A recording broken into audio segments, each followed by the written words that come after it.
যিসকলৰ পৰীক্ষা অলপমান বেয়া হৈছে চিন্তা নকৰিব কাৰণ পৰীক্ষা আহিব যাব কিন্তু আপোনালোকৰ প্ৰিপাৰেচন চলি থাকিব লাগিব আৰু আপোনালোকে নিজে ভাবিছে বেয়া হৈছে বুলি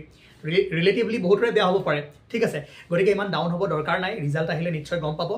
আপোনালোকে কিবা নহয় কিবা কামটো কৰি আছে সেই কামটো ভালদৰে কৰক তাতে কনসেন্ট্ৰেট কৰক লগতে পঢ়িও থাকক আৰু এক্সাম আহিব দি থাকিব কোনো কথা নাই ঠিক আছে যিসকলৰ ভাল হৈছে তেওঁলোকৰ ভাল কথা আমি মিঠাই খাবলৈ অপেক্ষা কৰি আছো বহুতৰে পৰা শুনিছো পেপাৰ অলপমান টান পাইছে বুলি টাফ পাইছে বুলি আৰু সেই ফালৰ পৰা যদি চাবলৈ যাওঁ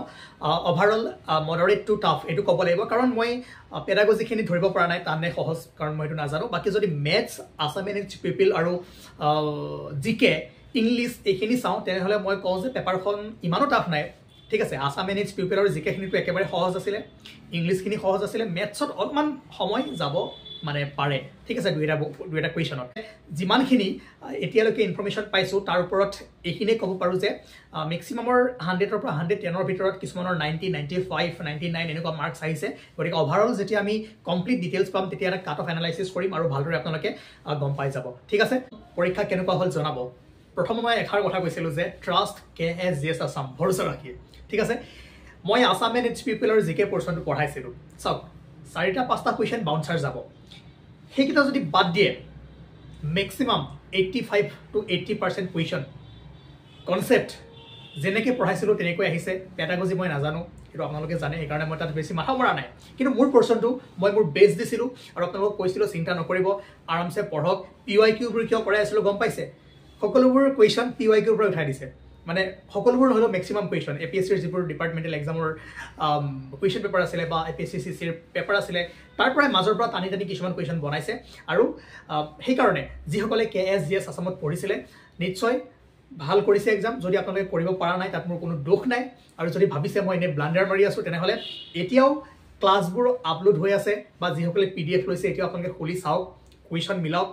32 বা 35 কোৱেশ্যনৰ ভিতৰত কিমানটা কোৱেশ্যন বা কিমানখিনি কনসেপ্ট আপোনালোকে ডাইৰেক্ট পাইছে নিশ্চয় গম পাই যাব প্ৰথম যদি আপুনি GT টো চাই মই GT 31 বা 32 টা কোৱেশ্যন দেখিছো তাৰে 25 26 ডাইৰেক্ট পাই গৈছে ঠিক আছে আৰু মই চাওক মই কেতিয়াও কমনৰ বিষয়ে ক'ব নাযাওঁ সেই কাৰণে মই কোৱেশ্যন পেপাৰ এনালাইসিসও কৰিব অহা নাই কিন্তু মই এটোই কৈছো মোৰ পৰ্চনৰ পৰা মই যিমানখিনি বেছ দিছিলো মই যেনেকৈ প্ৰিপেয়াৰ কৰিলো হয় তেনেকৈ আপোনালোকৰ প্ৰিপাৰেচন কৰালো হয় নো ডাউট মই টেট দিয়া নাই মোৰ ইমানখিনি মই ব্লক বিএড সেট কৰা নাই তথাপিও আপোনালোকক মই আশা কৰো সকলোৰে এক্সাম ভাল হৈছে আৰু পেপাৰখন যদি মই জিকে আৰু আসামিনেট পিপল পৰ্চনটো কম তেনেহলে ইজি আছিল একেবাৰে ইজি আছিল PGT টো আৰু একেবাৰে ইজি হৈ গল আৰু বাকি পেডাগজি আপোনালোকে নিশ্চয় জানে ইংলিশ গ্ৰামাৰ মই আপোনালোকক এটা নিশ্চয় PDF দিছিলো তাৰ পৰা হয়তো বহুখিনি কোৱেশ্যন এক্সাক্ট কোৱেশ্যন আহি গৈছে আৰু যেটো ওয়েবসাইট মই দিছো পাছলৈও যদি কিবা এক্সাম দিয়ে তাৰ পৰা ধুনীয়াকৈ প্ৰেক্টিছ কৰি থাকিব ভাল হয় আৰু লগতে কন্টেন্টবোৰ যাৰ লগত আছে ধুনীয়াকৈ প্ৰিজাৰ্ভ কৰি থৈ দিয়ক সকলো এক্সামৰ কাৰণে নেক্সট যিবোৰ আপোনালোকে এক্সাম দিব তাত বহুত বেছি কামত আহিব ঠিক আছে আৰু মই ভাবো গ্ৰেজুৱেট পোষ্ট গ্ৰেজুৱেট দুইটাৰে যিমানখিনি আমাৰ পৰা পঢ়িছিলে তেওঁলোকৰ লাভৱান হৈছে এটা সৰু পৰ্চন হলো মই আপোনালোকক সহায় কৰিবলৈ ট্ৰাই কৰিছিলো আৰু মোৰ ভাল লাগিছে যেহেতু বস্তুবোৰ যেনেকৈ পঢ়াইছিলো তেনেকৈ ম্যাক্সিমাম বস্তু আহিছে আৰু বাকি আপোনালোকৰ মই মতামত জানিবলৈ বিচাৰো আপোনালোকৰ কেনেকুৱা এক্সাম হল কি হল আৰু ইমান দিনে ভালদৰে একেলগে পঢ়িলো তাৰ বাবে আপোনালোককো ধন্যবাদ জনাইছো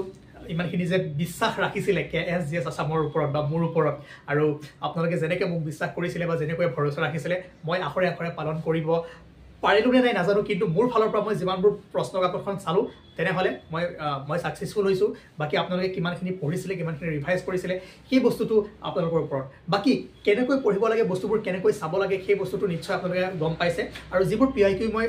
কৰাইছো সেইবোৰ ভালদৰে চাওক নেক্সট যদি আপোনালোকে কিবা এক্সাম দিবলৈ গৈ আছে সকলো এক্সামতে এইখিনি হেল্প হ'ব বেলেগ একো পঢ়িব দৰকাৰ নাই এইখিনিকে আপোনালোকক উৰাই ঘুৰাই দি থাকিব আৰু যি 2-3টা কোৱেশ্যন অলপমান বাউন্সাৰ যেন লাগিব যে অলপমান খেলিমেলি কৰি দিছে তেনেকুৱা কোৱেশ্যন আপুনি যিকোনো এক্সামতে পাব তাৰ কাৰণে ইমান চিন্তা কৰিব নালাগে ঠিক আছে আৰু সেই কোৱেশ্যন কেইটা আপোনালোকে ভালদৰে যদি অলপমান টেকনিক লগালে হয় অলপমান যদি এলিমিনেট কৰিব পাৰিলে হয় তাৰো এনসাৰ কৰিব পাৰিলে হয় 100% ঠিক আছে থ্যাংক ইউ আকৌ এবাৰ এন্ড আমি পিছত সাম কাট অফ কিমান যায় কি যায় কাৰণ পেডাগজিটো কাৰ কেনেকুৱা হৈছে মই নাজানো আৰু বাকি আপোনালোকে যদি বেলেগ কিবা এক্সাম প্ৰিপাৰেচন কৰিব বিচাৰে তেনেহলে KSGS আসামৰ যিবোৰ কন্টেন্ট আছে লব পাৰে বা ইউটিউবত আপলোড হৈ আছে চাব পাৰে এন্ড বাকি ইউটিউবতে আছে ওভাৰঅল যদি PDF বোৰ লব বিচাৰে তেনেহলে তো কন্টাক্ট কৰিব আৰু অলৰেডি তো আপোনালোকৰ লগত যিখিনি আছে সেইখিনি ভালদৰে ৰাখক ভালদৰে পঢ়ক সকলো এক্সামতে কামত আহিব থ্যাংক ইউ